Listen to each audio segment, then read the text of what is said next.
the game you didn't know you were playing.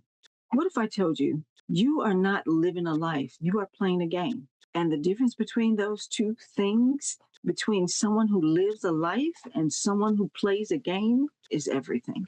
Because when you're living a life, things happen to you. You react, you endure, you survive. But when you're playing a game, you move with intention.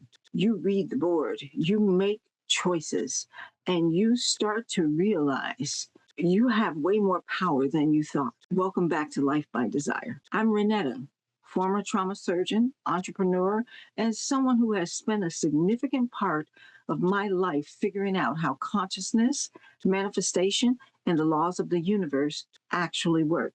Not just philosophically, but practically. Today, we're going deep. We are going into what I call the game of life framework. And I mean that with full intentionality.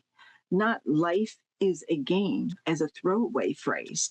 I mean it as a structural metaphor, a map that will completely change how you see your past, your present, and what's possible for your future. Grab your tea, get comfortable, because we're going all the way in. The board. Let's start with the board itself. Imagine a chessboard, that classic, elegant black and white grid. But in this game, the board isn't a physical table in someone's living room. The board is existence. It is the physical plane, the material world, time, space, matter, energy, the whole construct within which we experience life. Now, here's where it gets interesting. In a chess game, the board has structure. It has rules. There are laws that govern how pieces move, what can happen, what can't. You can't pick up a pawn and suddenly fly it across the board like a queen. The structure is the structure. You play within. Our game board operates the same way. We have laws, universal laws, gravitational forces, the law of motion, vibration, attraction. Everything in this game operates within these laws. The physical world, the non-physical world, your desires, your thoughts, all of it functions within the architecture of the universe. And I want to say this clearly because people sometimes get confused. Knowing rules doesn't mean the game becomes easy. It means the game becomes navigable. When you understand chess, you still lose sometimes, but you understand why you lost and you make better moves next time. Now, the pieces. In chess, you have multiple types of pieces. Pawns, knights, bishops, rooks, queens, kings. Each one has a different range of movement, a different capacity to engage with the board. I want you to think of the game pieces as people, as conscious beings, as matter that has taken form. And here's the thing. Every single person starts as something non-physical. You are at your core energy, consciousness. Before you had a body, before you had a name, before you took your first breath, you were energy. You emerged from that non-physical field into physical form. You became matter. You became a game piece. And as a game piece, you have desires. This is critical. Desire is the engine of the game. A pawn with no desire doesn't move. A person with no desire doesn't grow. Desire is what animates the piece. It's the force that pulls you from experience to experience. Think about the progression of life: birth, crawling, walking, talking, running, reading, writing, interpersonal relationships, graduation, careers, marriage, children. These aren't random events. They are desires manifesting. Even the ones that felt unconscious. The baby desires to move. The child desires connection. The adult desires meaning. Every single experience is the result of a desire meeting the laws of the universe. The pawn. Now let's talk about the pawn specifically, because I think most of humanity is operating at the pawn level. And I don't say that to be harsh. I say it because understanding this is the beginning of the upgrade. The pawn in chess can only move one direction forward, one square at a time. The pawn doesn't look sideways. The pawn doesn't look back. The pawn doesn't think 3 moves ahead. The pawn just moves forward. This is the person who completely identified with the physical world, birth to death, work to sleep, Monday to Friday, crisis to crisis. They're not bad people. They are not less than people. They are simply unaware of the full game being played around them. The pawn is moving from one end of the board to the other, from birth toward physical death. And to the pawn, that is the whole game. Get to the other side, survive. But here's what the pawn doesn't know. There are other pieces on this board. There are players, non-physical players, who see more of the entirety of the board, who understand the structure, who are right now actively working to help the pawn get to its desired destination. And when the pawn doesn't know this, it walks straight into traps that could have been avoided. It misses openings it didn't even know were there. The first move in upgrading your piece is awareness, the non-physical players. This is where we go into a territory that some people feel is spiritual and others feel is quantum.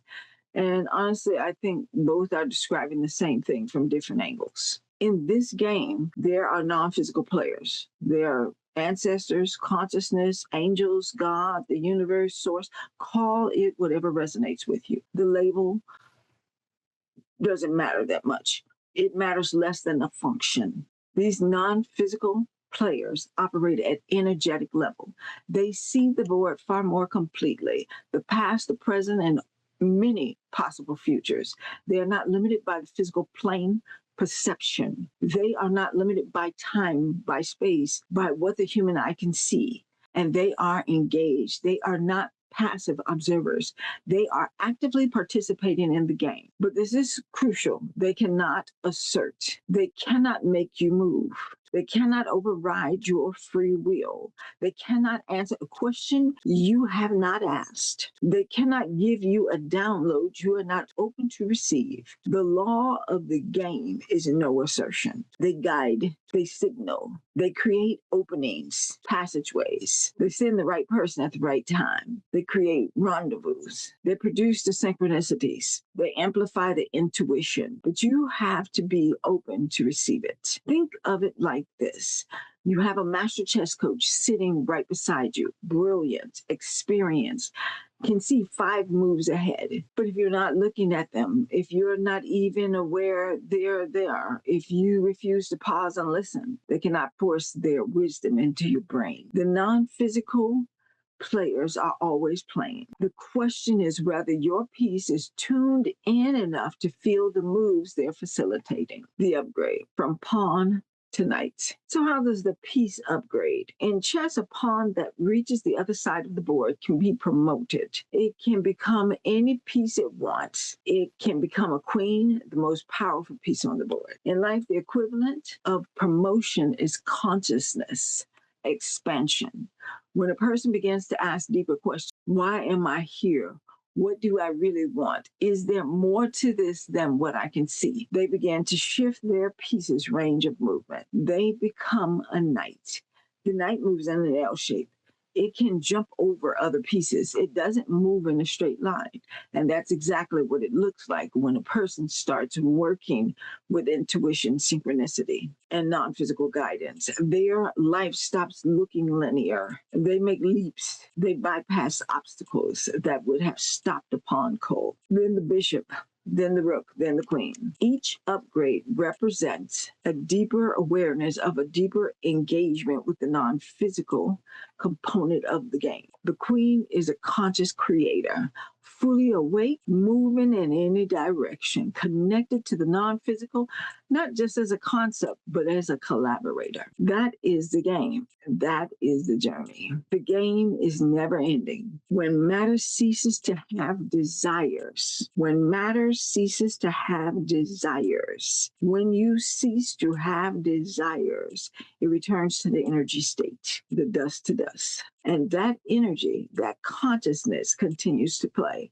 just from another side of the board. You are not here by accident. You are a game piece with infinite upgrade potential. And you have players on your side who see the whole of the board. The only question is, are you playing consciously or are you waiting for the game to happen to you? I'll tell you this. The moment I started treating my life like a game I was in, not something that was happening to me. Everything changed. And that's what this entire channel is about. If this resonates, hit subscribe. Leave me a comment. Tell me, what piece do you think you've been playing as? I genuinely want to know. Soon, we're going to go even deeper into how the non-physical players communicate, the downloads, the nudges, the dreams, the synchronicities. Until then, make your next move a conscious one.